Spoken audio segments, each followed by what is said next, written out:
દર્શક મિત્રો, વિરામ બાદ આપનું હાર્દિક સ્વાગત છે. આપણો જ કાર્યક્રમ લોક ગાયક ગુજરાત સિઝન 2 માં જગદંબાની આરાધના કરવા જઈ રહ્યા છીએ. ત્યારે એક કવિ લખે કે ચતુરાઈથી ચિતરેલ ચાકડા, અમે તોળે બારણે બાંધેલ બાય, એમાં ઉણપ જો હોય આય તો રંગ પૂરજે રવરાય. એવું રવેચી વંદનાનું એક ગીત લઈને આવે છે આપની સમક્ષ સોનલ બારોટ.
સોનલબેન, ખૂબ જ સુંદર તમારી રજૂઆત રહી. રવેચી રખોપા રાખો મોરી માત.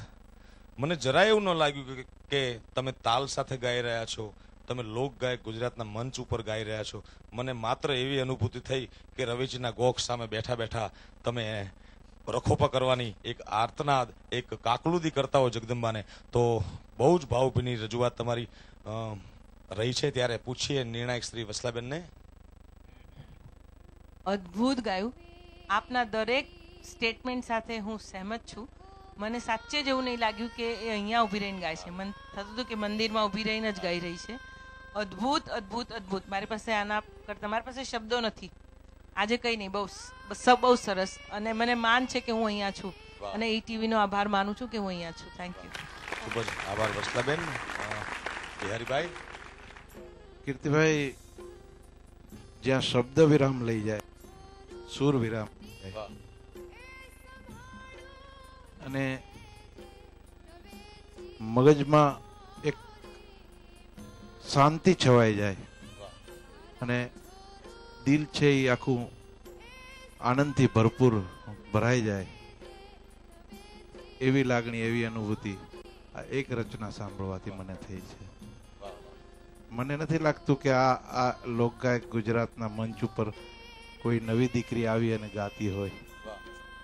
એક અનુભવી લોક ગાયિકા આવી અને મંચ ઉપર પોતાની રચના રજૂ કરતી હોય એ રીતે આ પહેલી વાર મંચ ઉપર આવીને આટલું સુંદર ગાઈ જાય છે, તો આની પાસે બીજા વખાણ હું શું કરું? શબ્દો વખાણ કરવા માટે નથી, પણ શબ્દો છતાંય ખૂટી પડે આપણી પાસેથી કે બસ માર રવેચીના રખોપા કરવા માટે થઈ અને એક દીકરીની યાચના બીજું શું હોય. ખૂબ ખૂબ માં ભગવતી રખોપા કરે તારા કુળના. બેટા, તે રવેચી મને બહુ સરસ રીતે વિનવણી કરી છે.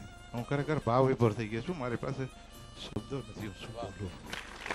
ખૂબ આભાર બિહારીભાઈ. રવેચી રખોપા કરે સૌ લોક ગાયકોની, એવી આપણે જગદંબાને પ્રાર્થના કરીએ. પંકજભાઈ, આપનું શું?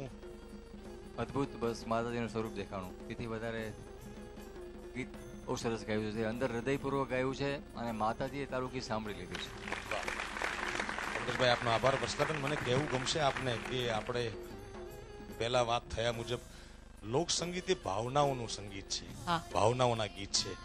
સૂર નું મહત્વ છે પણ એટલું મહત્વ નથી.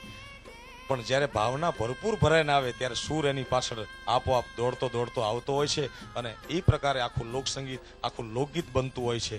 તો આ દીકરીએ બધાને ભાવ વિભોર કરી દીધા છે. ત્યારે સોનલ, જાણીએ આપણે તમને કેટલા માર્ક્સ મળે છે વસલાબેન તરફથી?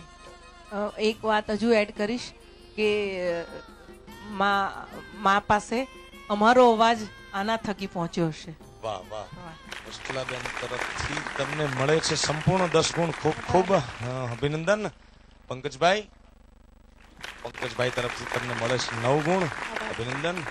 અને બિહારીભાઈ, તમારી લાગણી જે મને કહેતી હતી કે તમારા તરફથી એને 10 ગુણ મળશે. ખૂબ ખૂબ અભિનંદન.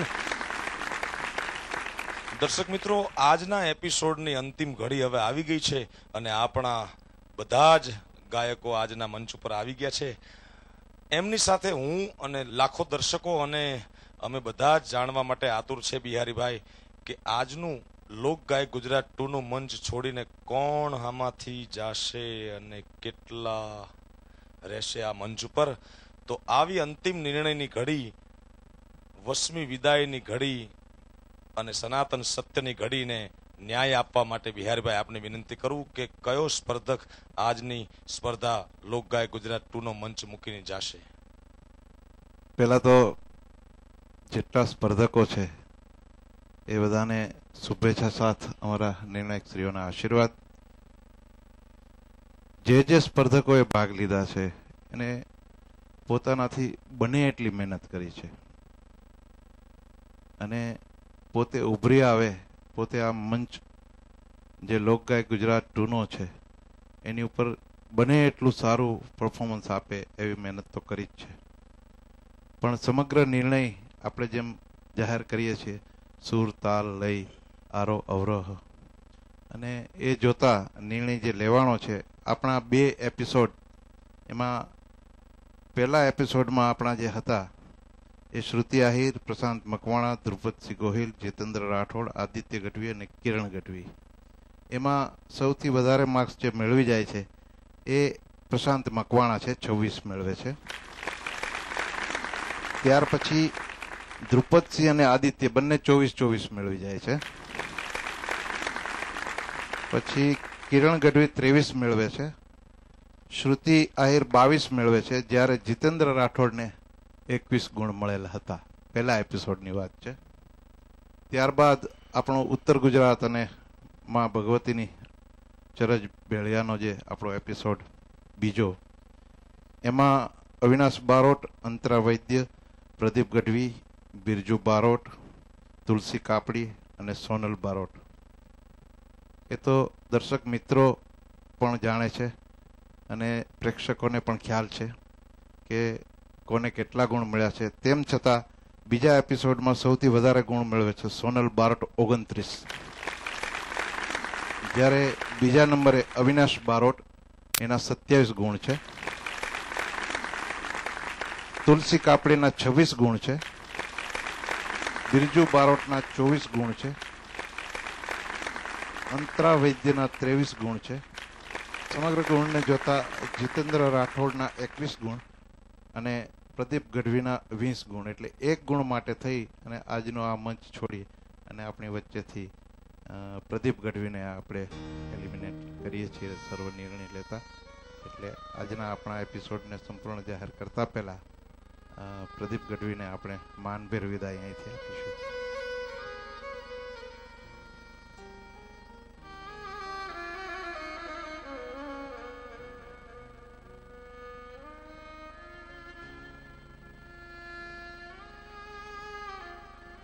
અને પ્રદીપભાઈ, મારે તમને પૂછવું છે કે લોક ગાયક ગુજરાત 2ના મંચ ઉપર તમે આટલા એપિસોડ સુધી રહ્યા, તો આ બધા સ્પર્ધકો સાથે, આ બધા પરિવાર જેવા તમારા મિત્રો સાથે તમારો અનુભવ કેવો રહ્યો? બહુ જ સરસ. મેં મારા જીવનની સૌથી યાદગાર પળો ઈટીવી લોક ગાયક ગુજરાતમાં આવીને વિતાવી છે. જી. અને તેનો તમામ શ્રેય બધો મારા મિત્રોને જ છે કે આજીવન મારા જીવનકાળ દરમિયાન હું ક્યારેય તેમને નહીં ભૂલી શકું. ખૂબ ખૂબ આભાર તમારો. તમે જરાય રંજન નહીં રાખતા, કારણ કે જીવનમાં જે પડે છે એ જ આગળ સુધી દોડી શકે છે, એ જ ઊંચા સ્થાનને પ્રાપ્ત કરી શકે છે. દર્શક મિત્રો, સંધ્યા ટાણું થાય એટલે ગામડાના ઠાકર મંદિરમાં ઝાલર વાગે અને આખા ગામને ખબર પડે કે હવે સંધ્યાનો સમય થઈ ગયો છે. આની આ જ વાત શહેરમાં કદાચ ધીમે ધીમે ભૂલાતી જાય છે. દોડતો યુગ છે, ત્યારે ઈટીવીનો લોક ગાયક ગુજરાત નામનો કાર્યક્રમ આપણી, મારી અને તમારી સંધ્યાને જ્યારે સોહામણી બનાવે છે, ત્યારે જોવાનું ચૂકતા નહીં. મળીશું આવતા અંકે ઈટીવી ગુજરાતીમાં લોક ગાયક ગુજરાત 2માં.